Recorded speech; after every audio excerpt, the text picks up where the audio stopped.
start. See you next vlog.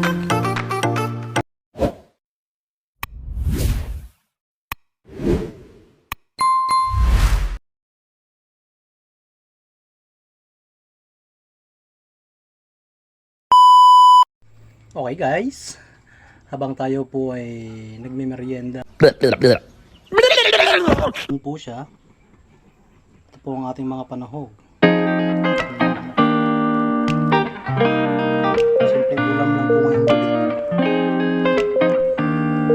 Okay guys, nagpalit na po tayo ng mantika sa kawali.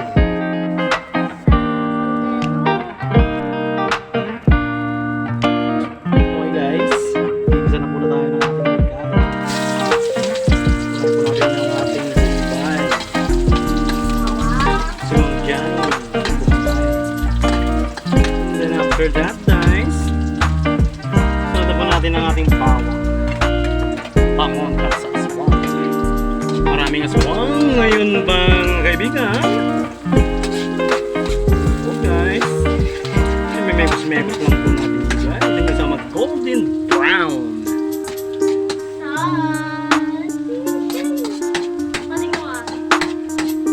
Sarap naman yan guys.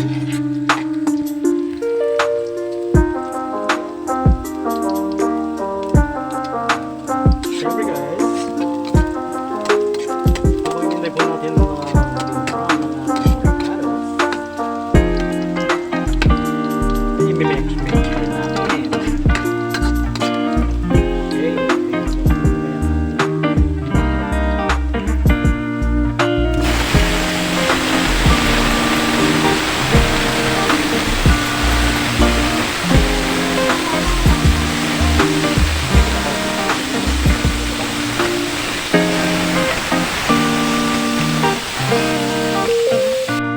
Guys, hintayin lang po natin siyang masangkot siyang mabuti. Pag masangkot na po siya, tutubigan na po natin. Pag kumulo, tutubigan na po natin yung kanton. Okay guys, update ko na po kayo mamaya. Yun guys, pag ganyan na po yung tura guys, lagyan na po natin ng tubig.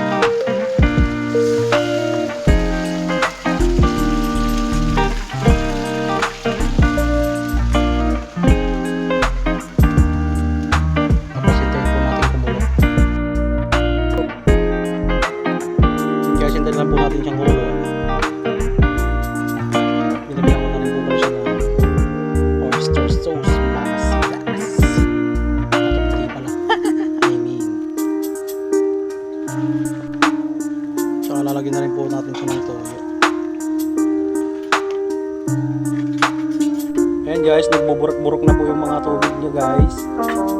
Mamaya lang po saglit at ikakabili na po natin yung kanton niya guys. Ayan guys, nilagay ko na po pala yung kanton niya guys. Yung ating dry kanton.